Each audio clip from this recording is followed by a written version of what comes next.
তিতিলিপাৰাৰ সেই বকুল গছজোপাৰ তলত শ্ৰীকৃষ্ণৰ প্ৰভু ঈশ্বৰ সেয়াত মাত দিয়ে সেই বকুল গছজোপাৰ তলত। যিহেতু জুবিন দা হৈছে ঈশ্বৰ পুত্ৰ, জুবিন দা হৈছে ভগৱান, আৰু জুবিন দাৰ আত্মা কেতিয়াও আঁতৰি নাই। জুবিন দাৰ আত্মা এইখন পৃথিৱীতে আছে। আৰু সেই বকুল গছজোপাৰ তলত মাছ নিশা জুবিন দাৰ গীতৰ গুণগুণনি বাজে সেই বকুল গছজোপাৰ তলত। আৰু বকুল গছজোপাৰ তলত সকলো মানুহে গম পায় বকুল গছত ভগৱান থাকে বুলি।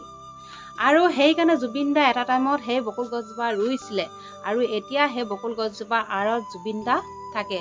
জুবিন দা লুকাই আছে, আৰু জুবিন দা আমাৰ মাজৰ পৰা কেতিয়া যাব নোৱাৰা। জুবিন দাক আমি সদায় মাতি আছো, সুঁৱৰি আছো, জুবিন দা আহক, আপুনি নহ'লে আমাৰ অসমখন আধৰুৱা। জুবিন দা আহক, আপুনি আকৌ ঘূৰি আহক, সকলোৱে মাতি আছে চাকি বন্তি জ্বলাই।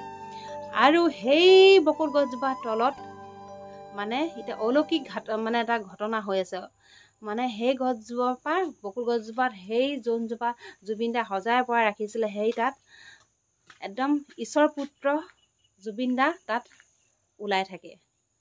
মানে জুবিন দা সেই তাৰ পৰা আঁতৰি যোৱাই নাই। জুবিন দা কেতিয়াও নাযায়। গোটেইখিনি কি কৰি আছে, কি নাই কৰা, সকলোখিনি তেওঁ চাই আছে। চব তন্নকে চাই আছে, কি কৰিছে মোক, মানে কি নাই কৰা, মোৰ কাৰণে কি কৰিছে, কি নাই কৰা, সকলোখিনি। অসমৰ ৰাইজৰ বাবে জুবিন দাই বহুত কৰিলে, কিন্তু মোৰ কাৰণেনো তেওঁলোকে কি কৰিছে, সকলোখিনি চাই আছে। আৰু সেই বাক্সাত জুবিন দাই তেওঁলোকক শান্তিত থাকিব নাই দিয়ে। জুবিন দাই তেওঁলোকক প্ৰতিটো পলে পলে তেওঁলোকক শাস্তি দি আছে, প্ৰতিটো পলে পলে সিহঁতি ভুগিবলগীয়া হৈছে। জুবিন দাই তেওঁলোকক শান্তিত থাকিব নাই দিয়ে। কিয় দিব সিহঁতক শান্তিত থাকিবলৈ? কেতিয়াও নিদিয়ে। কাৰণ জুবিন দাৰ লগত তেওঁলোকে অন্যায় কৰিলে। মানুহে কয় ভগৱান নাই বুলি, ভগৱান নাই। কিয় ভগৱান নাই? কাৰণ আজি জুবিন দাৰ ফটোখনৰ ওচৰত ফেঁচা আছে। জুবিন দাৰ গোটেই ফটোৰ ওচৰত কুকুৰ থাকিব, মেকুৰী থাকিব। তেওঁ কেনেকৈ গম পাইছে? জুবিন দাক সকলো জীৱ জন্তু, চৰাই চিৰিকটিও ভাল পায়। ভগৱান আছে, ভগৱান নথকা নহয়। আৰু মানুহে কয় আত্মা নাই, আত্মাও আছে। আজি জুবিন দাৰ সেই সমাধি ক্ষেত্ৰত তাত কি জুবিন দাৰ একো নাই বুলি ভাবিছে নি? আছে, চব আছে, আত্মাও আছে, ভগৱান আছে, গোটেইখিনি আছে। মানুহে কয় নাই বুলি, কিন্তু আছে। এটা টাইমত তেওঁলোকে ওলাই, নিজান ৰাতি ওলাই তেওঁলোকে। এতিয়া সেই বাক্সা কাৰাগাৰত তেওঁলোকে জীয়াই মৰিছে।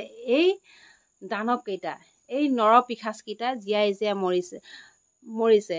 এইকেইটাক অতি সোনকালে শাস্তি দিব লাগে। এইটো পুৰা আমাৰ ফালৰ পৰা দাবী জনাইছো, শাস্তি দিয়ক। কাৰণ জুবিন দাক আমাৰ মাজৰ পৰা আঁতৰাই নি তেওঁলোকে মুকলি আকাশৰ তলত ঘূৰিব নোৱাৰে। কোনো পধ্যে মুকলি আকাশৰ তলত ঘূৰিব নোৱাৰে। যদিও তেওঁলোকে নোৱাৰে, কিন্তু অসমৰ ৰাইজে তেওঁ পাবলগীয়া হ'লেও তেওঁলোকক শেষ কৰিবই। কাৰণ আমাৰ পৰা ইমান এজন সম্পদ, এজন শিল্পী, প্ৰাণৰ শিল্পীক আমি হেৰুৱাইছো। কি হেৰুৱাইছো আমি নিজে ক'ব পৰা নাই। আজি যে নাই, কিবা পাগল নিচিনা লাগিছে, এনেকুৱা অনুভৱ কৰিছে। একদম বুকুখন বিষাই গৈছে সঁচাকে। বহুতেই দুখ লাগিছে, বহুত দুখ লাগিছে। জুবিন দাৰ লগত ইমান ডাঙৰ এটা অন্যায় কৰিলে। এই কুকুৰকেইটা, পাখণ্ডকেইটা এতিয়া আমি কেনেকৈ জীয়াই আছো আমি জানো। জুবিন দাৰ পত্নী গৰিমা বৌয়ে কেনেকৈ জীয়াই আছে, প্ৰতিটো পলে পলে কিমান কান্দিছে, কিমান দুখ কৰিছে, তেওঁহে জানে। তেওঁ বুজি পাইছে তেওঁ কাক হেৰুৱালে, তেওঁৰ জীৱনটো কি হ'ব। আজি হ'লে আগলৈ পিছলৈ জুবিনেই আছিলে তেওঁ সাৰথি হিচাপে। আৰু সেই অসুস্থ দেউতাকজন নিজৰ চকুৰ আগত পুত্ৰক জ্বলাই দিছে। পুত্ৰ সেই দৃশ্য চাইছে, কেনেকুৱা এটা বুকু বিষাই যোৱা ঘটনা। আৰু ভগ্নী পামীবাই যিটো ককায়েকে ইমান মৰম কৰি সাৱটি ৰাখিছে, সেই ককায়েকজনে আঁতৰি গুচি গ'ল। তেওঁ কি বুলি মুখাগ্নি কৰিছে, তেওঁলোকৰ বুকুখনহে, তেওঁলোকৰ অন্তৰখনহে বুজি পায়। এই পাখণ্ডকেইটাই বুজি নাপালে। তেওঁলোকে অকল বুজি পালে বেংক বেলেঞ্চ কেনেকৈ ৰাখিম। জুবিন দাৰ কিন্তু দায়িত্বটো অকণমানো নল'লে। কেনেকৈ বেংক বেলেঞ্চটো বঢ়াব পাৰোঁ তেওঁলোকে সেইটোহে চিন্তা কৰি থাকিলে। মোৰ হিচাপত অতি সোনকালে আমাৰ জুবিন দাই ন্যায় পাবই লাগিব, জাষ্টিচ পাবই লাগিব, আৰু দোষীৰ ফাঁচি হ'বই লাগিব।